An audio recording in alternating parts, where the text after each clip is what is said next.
Shalom bakunzi bikiganiro cy'ijambo ry'umunsi, reka mbifurize amahoro ya Kristo Yesu ngo gaze imitima yanyu. Haleluya.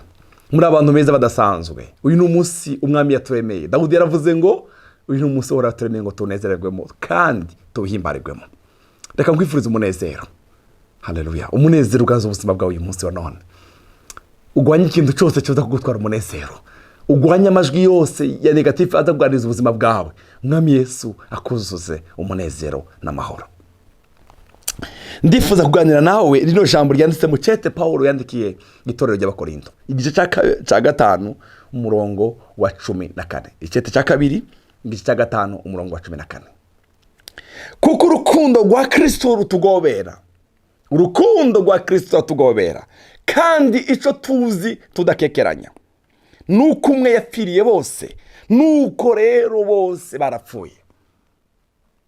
Twafuye ryari, twafuye kuki, twafuye kucaha n'igisanaco. Nuko rero bose barapfuye. Reka ngwifurize ngo upfe kuri ico kintu kikugoye. Iyo kamere igoye ubuzima bwawe. Kristo yapfiriye abantu bose, nuko rero bose barapfuye. Paulo yigeze kubwira Abakorinto, arababwira ngo mu mubiri wanje zagendana inkovu z'umwami wanje. Yapfiriye abantu bose, nuko rero bose barapfuye. Mureke tubeho twarapfuye kucaha bavandimwe. Mureke tubeho mu buzima bunezeza umwami wacu. Kuko gukiranuka Imana n'ivy'igiciro. N'ivy'igiciro. Kandi cyatumye apfira bose kwari ukugira ngo abariho wewe nanje babeho batacinezereza, ariko babeho banezereza uwo bapfiye akabazukira. Amen. Icyatumye apfira bose nukugira ngo abariho jewe nawe twoye kubaho tacinezereza, ariko tubeho tunezeza uwadupfiriye akatuzukira. Ndore ikintu gitumye gihari, igitu gitumye bihumeka, nukugira ngo ubeho unezeza Kristo Yesu mwana w'Imana. Icyatumye apfira bose nukugira ngo jewe nawe tubeho tumuhimbaye. Amen. Nukugira ngo abariho boye kubaho binezeza, boye kubaho bikubita, boye kubaho bishimije, ariko babeho banezeza ubapfiriye akabazukira. Ndore cyo ndakwifuriza ngiki, kwifurije kubaho unezeza umwami wawe, unezeze umwami wawe kandi umunezereze muri byose. Amen. Kubaho unezeza wagupfiriye akakuzukira. Paulo yabwiye Abagalatiya iri jambo 2 umurongo wa 20. Yaravuze ngo nabambanywe na Kristo, ariko ndiho yamarasenje jewe uriho, ni Kristo ari muri jewe. Amen. Ndakwifuza ngo Kristo aganze ubuzima bwawe, Kristo aganze imvugo yawe, Kristo aganze umubiri wawe. Yamara ndiho yamarasenje uriho, ni Kristo ari muri jewe. Ibyo nkora byose ngiriho mu mubiri, ibyo nkora byose ngiriho mu mubiri tarapfa. Mbikoreshwa no kwizera umwana w'Imana yankunze akanyigura. Haleluya. Ibyo nkora byose ndi mu mubiri mbikoreshwa no kwizera. Amen. Umwana w'Imana yanyiguze yankunze akanyigura. Yesu yaradukunze aratwigura. Yesu yagiye mu gishingo cyanje nawe. Reka tubeho tumunezeza wadupfiriye, ugiye mu gishingo cyacu. Twaraba kuzopfa rubi. Maze iminsi ndiko ndasoma ibitabo bya Mose. Nageze mu gitabo cy'Abalewi numva ngize ubwoba. Ndaraba amategeko ya Mose, bene data, amategeko ya Mose yaragoye. Ariko Yesu yaraje ngo dukureho ibyo byose. Haleluya. Wankunze akanyigura. Yesu yarankunze. Ukuye kunkunda gusa yaranyiguze. Reka tubeho tunezeza watwiguze. Baho unezeza wakwiguze. Yesu yarakwiguze. Yesu yagiye mu gishingo cyawe. Baho unezeza Yesu. Baho warapfuye kuri kamere zitandukanye. Baho warapfuye kuri iryo shavu, kuri ubwo burakari, kuri ubwo buryarya, kuri ubwo busambanyi, upfe kuri icyo kintu kikugoye. Baho unezeza wagukunze akakwigura. Baho unezeza wagukunze akakwigura. Haleluya. Mana yanje we, ibyo nkora byose nkiriho mu mubiri ntarapfa, ibyo nkora byose nkiriho mu mubiri bikoreshwa no kwizera umwana w'Imana yankunze akanyigura, umwana w'Imana yankunze akanyigura. Haleluya.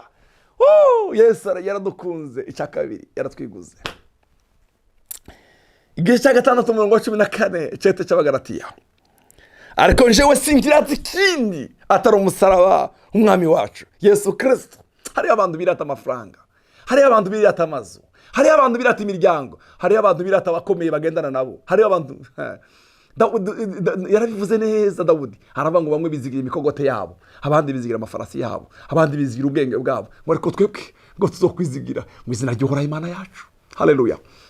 Pawulo yabwiye Abakorinto, arababwira ngo abanyabwenge boye kwirata ubwenge bwabo, abanyenkomezi boye kwirata ingomezi zabo, abatunzi boye kwirata amafaranga yabo. Ufite icyo yirata, yirate ko yamenye Kristo Yesu. Haleluya. Ufite icyo yirata, ufite icyo yirata, yirate ko yamenye Yesu. Pawulo igice 6:14 avuga ijambo ryiza, aravuga ngo ariko njyewe sinkirata ikindi, ndagenda no kwirata atari umusaraba w'umwami wacu Yesu Kristo, watumye isi imbera ikibambwe, naje isi nkayibera ikibambwe, naje ubwanje iyi si nayibereye ikibambwe.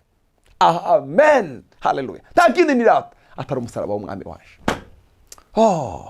Haleluya. Umusaraba w'umwami wacu, nta kindi tugomba kwirata. Tugomba kwirata Kristo. Tugomba kubaho mu buzima bunezeza wadupfiriye akatuzukira, wadukunze akatwigura, mureke tuzatumunezereza. Bakundwa, turi abana b'Imana, uko tuzoza ndi kurayishureko, ariko hari umunsi umwe tuzoja gusana umwami, tuzoje kubana na Yesu wadukunda akatwigura. Hari umunsi umwe tuzava muri uyu mubiri. Uyu mubiri urabora. Pawulo yaravuze ngo abwira Abakorinto, yawise ingando, yaravuze ngo mu gice cya 5 Abakorinto, reka ndasomera umurongo. Abakorinto 2 igice cya 5, hari abantu birata umubiri, hari abantu birata mwumvirize 5 igice cya 5 Abakorinto 2, Abakorinto 2:5 umurongo wa mbere, haravuga ngo turazi yuko urusago n'akazu kaciritse karaho yo kwisi niyamara yamutse isambuwe, dufise inyubako iva ku Mana, inzu tubatswe n'amaboko itazoshira niyo mu ijuru. Amen. Hari umunsi uyu mubiri tuzovamwo, reka nuva muri uyu mubiri uzoje kubana n'uwagukunze akakwigura. Nuva muri uyu mubiri, apana bya bindi babesha ngo urumva ngo yarameze gutya, ngo yarameze tegura ubugingo bwawe. Umuntu uzova muri uyu mubiri uzosange wagukunze kandi akakwigura. Haleluya. Uzosanga urya wakunejeje. Icyatumye apfira bose nukugira ngo bariho. Twoye kwirata, twoye kwikubita, twoye kwivuga ngo twoye kwirata, ariko twirate ko twamenye Kristo.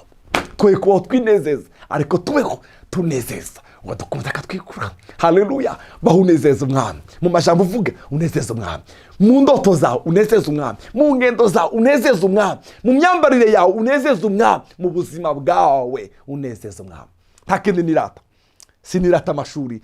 Pawulo yari yarize, nzanirata umusaraba w'umwami, nzanirata umusaraba w'umwami wacu. Pawulo yari umuntu agoye, yahamye ishengero, ariko igitondo kimwe ubuzima bwe burahinduka. Ubuzima bwe burahinduka. Niwe wavuze ngo nta kindi nirata atari umusaraba w'umwami wacu. Haleluya. Daniyeli bageze i Babiloni ari nyagano, yaravuze mu gitabo cya Daniyeli cya 1:8 ngo agira imigabo mu mutima yo kutiyandurisha. Gira imigabo, genda n'imigabo yo kutiyandurisha. Genda n'imigabo yo kutiyandurisha. Bibihame by'ubuzima bwawe, uvuge ngo ngomba kubaho nezeza uwapfiriye akanzukira. Yesu abahezagire, Yesu abaho umugisha, Yesu abaho umugisha. Bakundwa, mubeho umunezeze wapfira akabazukira. Turagusabye imbabazi Imana, utubabare igihe cyose twabayeho mu buzima butaguhimbaye. Haleluya. Waratwiguze, wagiye mu gishingo cyacu, wagiye mu gishingo cyacu. Turakwinginze mwami. Haleluya. Turagusabye ngwino. Amen. Turakeneye kubaho tukunezeza mwami. Utubabarire aho twagiye uko bitari utabereye abo mwami. Turakeneye kukunezereza muri byose. Tugirire neza. Ubuntu bwawe bwinshi bwiyongeranye ku buzima bwacu. Amahoro yawe aganze mu buzima bwacu. Turagukunda Yesu. Ishimwe rigarukire mu izina rya Yesu Kristo umwami wacu. Amen. Yesu abahezagire. Mana.